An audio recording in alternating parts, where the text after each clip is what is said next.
नमस्कार, माता हिंगलाज टीव्ही बातमीपत्रात आपलं स्वागत। सुरुवातीला पाहूया दिवसभरातील काही ठळक घडामोडी।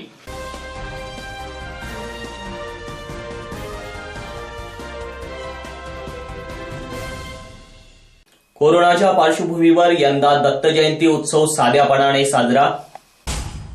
निवडणूक कामात हलगर्जी करणाऱ्या तलाठी व ग्रामसेवकांवर कारवाई करण्याची मागणी। ग्रामपंचायत निवडणूक उमेदवारी अर्ज भरण्यासाठी एकच झुंबड। बोरकुड येथे रक्तदान शिबिर संपन्न। आणि अपघातात जिल्हा परिषद कर्मचारी सुरेंद्र फुलपगारे हे ठार।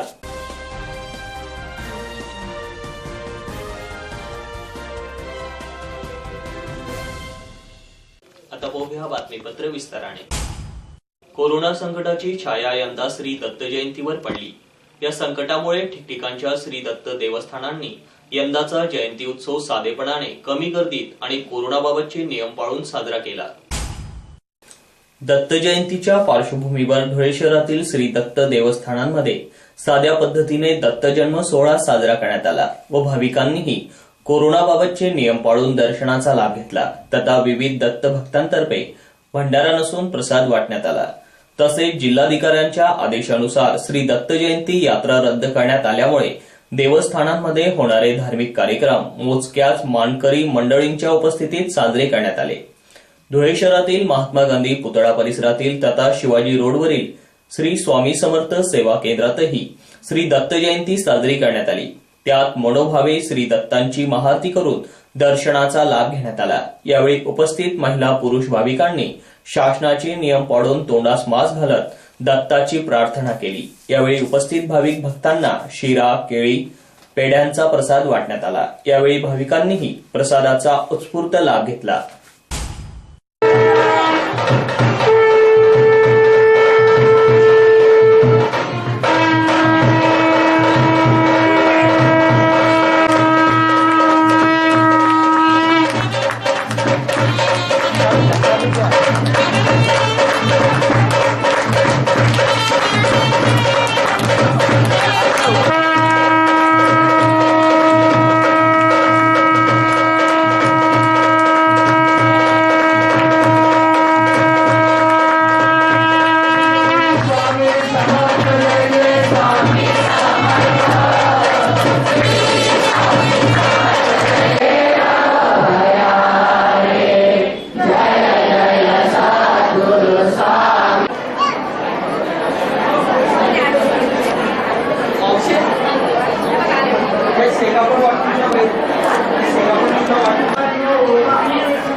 ग्रामपंचायत निवडणुकीसाठी उमेदवारी अर्ज भरण्यासाठी कापडणे तलाठी व ग्रामसेवकाने चुकीची माहिती दिल्याने अनेकांना उमेदवारीपासून वंचित राहावे लागण्याची भीती व्यक्त होत आहे। निवडणूक कामात हलगर्जी करणाऱ्या तलाठी व ग्रामसेवकावर कायदेशीर कारवाई करावी अशी मागणी जिल्हाधिकारी संजय यादव यांना दिलेल्या निवेदनाद्वारे करण्यात आले आहे। धुळे तहसीलदारांनीही या तक्रारीकडे दुर्लक्ष केल्याने राज्य निवडणूक आयोगाकडे तक्रार करण्यात येणार आहे। निवेदनात म्हटलं आहे की धुळे तालुक्यातील कापडणे ग्रामपंचायतीच्या सार्वत्रिक निवडणूक कामी तलाठी व ग्रामविकास अधिकारी हलगर्जीपणा करीत आहे। ग्रामस्थांना चुकीची माहिती देत असल्याचं समोर येत आहे। उमेदवारी अर्ज भरण्यासाठी तलाठी व ग्रामविकास अधिकारी यांच्याकडून मतदार यादीची मागणी केली असता त्यांनी अंतिमयोजी प्रारूप मतदार यादी दिल्याने गावातील उमेदवारांचे अर्ज चुकले। परिणामी नवीन भरावे लागणार आहे। त्यामुळे इच्छुक उमेदवारांना आर्थिक व मानसिक भुर्दंड भरावा लागणार आहे। कर्तव्यात कसूर करणाऱ्या कर्मचाऱ्यांवर कायदेशीर कारवाई करावी। धुळे तहसीलदारांकडे यावेळी तक्रार केली असता त्यांनीही या तक्रारीकडे दुर्लक्ष केलंय। याबाबत राज्य निवडणूक आयोगाकडे तक्रार करण्यात येणार आहे।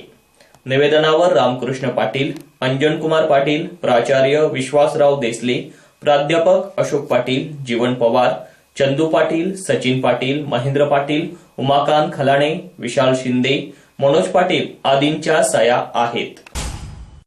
मी रामकृष्ण पाटील कापडणे कापडणे ग्रामपंचायती सार्वत्रिक निवडणुका लागलेल्या आहेत। या निवडणुकीचे उमेदवारी अर्ज भरण्यासाठी ज्या ज्या उमेदवारांनी कापडणे तलाठी आणि ग्रामसेवकांकडे संपर्क साधला की आम्हाला भाग क्रमांक आणि अनुक्रमांक द्या, आम्हाला उमेदवारी अर्ज करायचे असं, तर तलाट्यांनी आणि कापडणे तलाठी आणि कापडणे ग्रामसेवकांनी हलगर्जीपणा केला आणि चुकीची जुनी प्रारूप यादी दिली।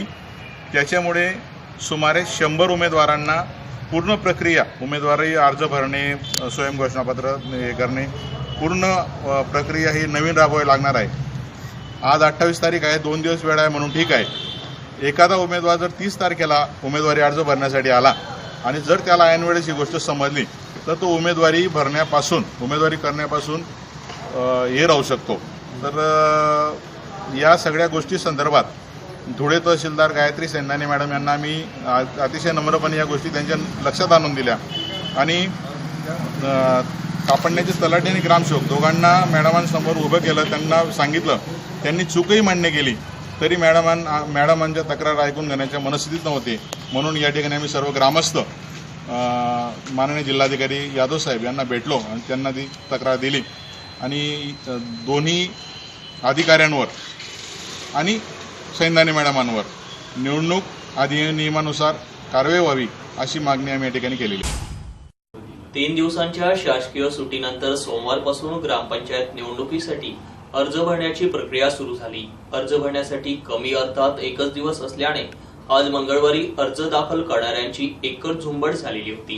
त्यामुळे धुळे जेल रोड परिसरातील तांत्रिक विद्यालयाला यात्रेचं स्वरूप प्राप्त झालं होतं।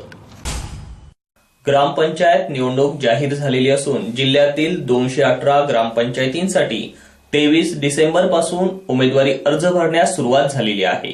शुक्रवार ते रविवार असे 3 दिवस शासकीय सुट्टी होती। सोमवारपासून उमेदवारी अर्ज दाखल करण्यास सुरुवात झाली। अर्ज दाखल करण्यासाठी एकच दिवस उरल्याने आज मंगळवारी 4ही तालुक्यांमध्ये उमेदवारी अर्ज दाखल करण्यासाठी उमेदवार व समर्थकांची झुंबड झालेली होती। धुळे तालुक्यातील 72 ग्रामपंचायतीच्या निवडणुका होत असून सोमवारी 46 उमेदवारांनी 48 अर्ज दाखल केल्याचे सांगण्यात आले होते। ॲडव्होकेट वाल्मिक कछवे नरवाड ग्रामपंचायतीच्या वार्ड क्रमांक 2 मधून ओबीसी जागेवर उमेदवारी करत आहे। मी धुळे येथे वकिली व्यवसाय करतो 20 वर्षापासून। यापूर्वी देखील माझी मिसेस नरवाड ग्रामपंचायतीची माजी सरपंच होती। लोकांच्या प्रेमापोटी, लोकांच्या आग्रहास्तव माझी उमेदवारी आहे आणि मी निश्चितच प्रचंड मतांनी निवडून येईल। तरी माझी सर्व मतदारांना विनंती आहे की मला भरघोस मतांनी निवडून द्या। ॲडव्होकेट रचना वाल्मिक कछवे, मी धुळे कोर्टात प्रॅक्टिस करते। त्याचबरोबर मी विवाहोत्तर आणि विवाहपूर्व समुपदेशनाचं कार्य करते। यापूर्वी 2005 मध्ये देखील मी नरवाड गावाची सरपंच राहिली आहे। त्याचबरोबर 2007 मध्ये मी मार्केट कमिटीचं इलेक्शन लढले आहे आणि यापुढेही गावातील ग्रामस्थांच्या आग्रहास्तव गावाच्या विकासाचा दृष्टिकोन समोर ठेवून मी नरवाडच्या वॉर्ड क्रमांक 2 मधून जनरल महिला या जागेवर उमेदवारी करत आहे। तरी सर्व मतदार बंधू भगिनींना माझी नम्र विनंती की मला भरघोस मतांनी निवडून देऊन विजय करा। काय ग्रामपंचायत निवडणूक 2020 याच्यासाठी आम्ही खंडलाय बुद्रुक तालुका जिल्हा धुळे या गावाहून या ठिकाणी उमेदवारी अर्ज भरण्यासाठी आज या ठिकाणी आलेलो आहोत। गेल्या अनेक वर्षापासून आम्ही गावामध्ये जी विकास कामं केलेली आहेत आणि सर्वसामान्य माणसासाठी जे काम केलेलं आहे त्या कामामुळे आम्हाला 100% खात्री आहे की आमचं पूर्ण पॅनल या गावामध्ये पुन्हा निवडून येईल आणि आमच्याच ग्रामविकास पॅनलचा सरपंच त्या गावामध्ये होईल अशी आम्हाला अपेक्षा वाटते। कारण लोकांचा विश्वास आणि आमचा लोकांवर असलेली श्रद्धा याच्यामुळे आम्हाला या ठिकाणी 100% यश मिळणार आहे, एवढंच मला या ठिकाणी सांगायचं। आपण ज्या ठिकाणी आलात पत्रकार बांधव, आमच्यावर प्रेम व्यक्त केलं त्याबद्दल तुमचेही आभार। थँक्यू। बोला। माझं नाव प्रद्युम्न महाराष्ट्र, मी 3 नंबर वार्डमधून इलेक्शन लढतो। तर मला 3 नंबर वार्डने प्रतिसाद द्यावा ही अपेक्षा आहे। लोकांच्या आकर्षणाने मी इलेक्शन लढू आहे। माझं वडील 10 वर्ष ग्रामपंचायतमध्ये निवडून आलेले आहेत. त्याच्यापुढे मी लोकांची सेवा करेल.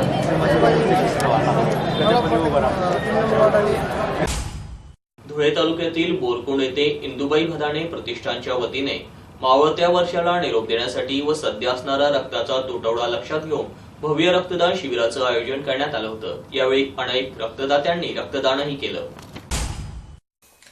या आयोजित रक्तदान शिबिराचं उद्घाटन प्रतिष्ठानचे विश्वस्त रावणबापू भदाणे यांच्या हस्ते करण्यात आलं. या प्रसंगी प्रतिष्ठानचे अध्यक्ष बाळासाहेब भदाणे, सचिव शालिनीताई भदाणे, जिल्हा परिषद सदस्य देविदास माळी, पंचायत समिती सदस्य देवेंद्र माळी, बाबाजी देसले, डॉक्टर राजेंद्र भदाणे, नारायण देवरे, नंदकिशोर भदाणे, उपसरपंच भरत भदाणे, राजेंद्र मराठे, अरुण देवरे, विनोद भदाणे आदींची प्रमुख उपस्थिती होती. सदर शिबिरात बोरकुंड, रतनपुरा, दोंदवाड, विंचूर, चांदे, तरवाडे, नाणे, सीताने, कोळथे, होरपाडे, मांडळ, नंदाळे या गावांमधून रक्तदाते मोठ्या संख्येने उपस्थित होते. कार्यक्रमाच्या यशस्वीतेसाठी नवजीवन ब्लड बँकेचे डॉक्टर सुनील चौधरी, हिरे वैद्यकीय महाविद्यालयाचे डॉक्टर मुथा मॅडम, गोकुळ राजपूत, हंसराज भदाणे, जितेंद्र जैन, विकास भदाणे, गंगाधर माळी, प्रशांत भदाणे आदींनी प्रयत्न केलेत.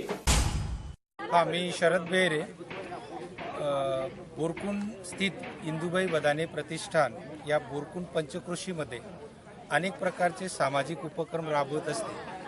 त्यामध्ये महिलांचं सबलीकरण, जे बेरोजगार तरुण आहेत त्यांना रोजगार मिळवण्याच्या दृष्टिकोनातून मार्गदर्शन करणे, त्यासाठी खास करून या प्रतिष्ठानने 4-5 एम्प्लॉईज रिक्रूट केलेले आहेत आणि या गटातल्या आणि रतनपुरा गटातल्या गावागावामध्ये जाऊन बेरोजगार तरुण, महिला आणि शेतकरी शेतमजूर यांना शासनाच्या ज्या विविध योजना असतात त्या समजावून सांगणे, शिवाय प्रतिष्ठानतर्फे या सर्व दुर्बल घटकांचं सबलीकरण करण्याच्या दृष्टिकोनातून विविध जे उपक्रम राबवले जातात त्यांची कार्यवाही या सगळे जे आमचे दूत आहेत संस्थेचे त्यांच्यामार्फत केलं जातं. त्या अंतर्गत काल आमच्या या इंदुबाई भदाणे प्रतिष्ठानचे अध्यक्ष माननीय बाळासाहेब रावण भदाणे यांचा वाढदिवस होता. त्या प्रित्यर्थ या वर्षापासून प्रतिष्ठानने बाळासाहेबांच्या प्रेरणेने असं ठरवलेलं आहे की दरवर्षी याच दिवशी 29 डिसेंबरला रक्तदानाचा कार्यक्रम, मोठ्या भव्य असा ब्लड डोनेशनचा कार्यक्रम आपण या मुक्तांगण शैक्षणिक प्रांगणामध्ये जो आयोजित केलेला आहे. सुमारे 200 पेक्षा जास्त रक्तदाते आज इथं हजर आहेत आणि त्यांचा रक्तदानाचा कार्यक्रम हा चालू आहे. शिवाय 1 तारखेला म्हणजे नवीन वर्षाची सुरू होणार आहे 1 जानेवारी 2021ला परिसरातील तरुणांसाठी, परिसरातील नागरिकांसाठी, प्रौढांसाठी व्यायामाच्या दृष्टिकोनातून आपलं हेल्थ जे आरोग्याविषयी जागृती निर्माण करण्याच्या दृष्टिकोनातून भव्य असं मॅरेथॉनचं आयोजन केलेलं आहे. आणि हे 2 उपक्रम या वर्षापासून चिरकाल या परिसरामध्ये राहणार आहेत. किमान येणारे 10 वर्ष तरी 29 डिसेंबरला भव्य रक्तदान शिबिर आणि 1 जानेवारीला मॅरेथॉन आयोजित करण्याचा उपक्रमाची सुरुवात यावर्षी झालेली आहे. समाधानाची बाब अशी आहे की अपेक्षेपेक्षा फार मोठ्या प्रमाणावर परिसरातील या दोन्ही गटातील आणि त्याच्या पलीकडच्या खेड्यांमधील लोकांचा उत्तम प्रतिसाद याला मिळतो आहे आणि यामुळे प्रतिष्ठानला निश्चितच प्रेरणा मिळणार आहे. प्रतिष्ठानचे जे सर्व सदस्य आहेत, आमचे सन्माननीय अध्यक्ष आदरणीय रावसाहेब बाळासाहेब भदाणे आणि त्या प्रतिष्ठानचे सेक्रेटरी, या जिल्हा परिषद गटाच्या जिल्हा परिषद बोरकुंड गटाच्या सदस्य सचिव सौभाग्यवती शालिनीताई भदाणे यांना सुद्धा याच्यातून प्रेरणा मिळणार आहे. आम्ही प्रतिष्ठानतर्फे या परिसरातील सर्व ग्रामस्थांचे, नागरिकांचे निश्चित आभारी आहोत. धन्यवाद. धुळे जिल्हा परिषदेतील लघुसिंचन विभागातील कार्यालय प्रमुख सुरेंद्र रामचंद्र फुलपगारे वय वर्ष 56 यांना एका वाहनाने धडक दिल्याने त्यांचा जागीच मृत्यू झाल्याची घटना आज सकाळी 8 वाजता घडली. ते दोंडाईच्या इथून काम आटोपून धुळ्यात आल्यानंतर घराकडे पायी जात असताना हा अपघात घडला. मिळालेल्या माहितीनुसार त्यांच्या मृत्यूची माहिती कळताच जिल्हा परिषद कर्मचाऱ्यांनी सकाळी जिल्हा रुग्णालयात धाव घेतली. त्यांच्या दुर्दैवी मृत्यूमुळे जिल्हा परिषदेमधून हळहळ व्यक्त होत आहे. जिल्हा परिषदेतील लघु सिंचन विभागातील कार्यालय प्रमुख सुरेंद्र रामचंद्र फुलपगारे वय 56 राहणार प्लॉट नंबर 75 भगवतीनगर देवपूर धुळे हे आज सकाळी दोंडाच्या येथून काम आटोपून एसटीने धुळ्यात आले. नगाव गावाजवळ मुंबई आग्रा महामार्गावर सकाळी 8 वाजता एसटीतून उतरल्यानंतर ते पायीच घराकडे निघाले होते. यावेळी अक्षता मंगल कार्यालयाजवळील भोई सोसायटीकडे जाणाऱ्या वळण रस्त्यावरून पायी जात असताना समोरून येणाऱ्या व्हॅगनर MH18 BC 1672 या वाहनाचे पुढील टायर फुटल्याने चालकाचे नियंत्रण सुटून हे भरधाव वाहन थेट सुरेंद्र फुलपगारे यांच्यावर जाऊन धडकले. यात सुरेंद्र फुलपगारे हे गंभीर जखमी होऊन त्यांचा जागीच मृत्यू झाला. अपघातानंतर वाहन चालक फरार झाला आहे. या घटनेची माहिती मिळाल्यानंतर जिल्हा परिषदेच्या कर्मचाऱ्यांनी श्री फुलपगारे यांना पाहण्यासाठी जिल्हा रुग्णालयात धाव घेतली होती. श्री फुलपगारे यांच्या मृत्यूमुळे जिल्हा परिषदेच्या अधिकारी व कर्मचारी वर्गाकडून हळहळ व्यक्त होत आहे. सुरेंद्र फुलपगारे यांच्या पश्चात 2 मुले व 1 मुलगी असा परिवार आहे. दरम्यान या घटनेची माहिती निलेश कृष्णा फुलपगारे यांनी देवपूर पोलीस ठाण्यात दिली असून व्हॅगनर वाहन चालकाविरुद्ध भारतीय दंडविधान कलम 304A 279 337 338 मोटार वाहन कायदा कलम 184 134 177 प्रमाणे गुन्हा दाखल करण्यात आला आहे. तपास police head constable SB Chincholikar यांच्याकडे सोपविण्यात आला आहे. ते पुढील तपास करीत आहे.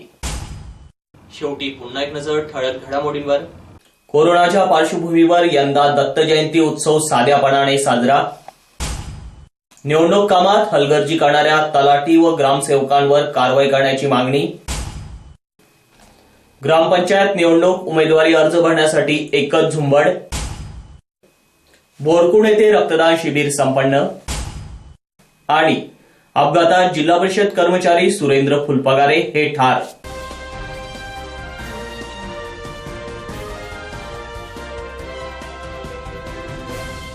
आणि याचबरोबर माता हिंगलाज टीव्हीचं बातमीपत्र संपलं. पुन्हा भेटूया पुढील बातमीपत्रात. तोपर्यंत पाहत राहा फक्त माता हिंगलाज टीव्ही. जय हिंगलाज.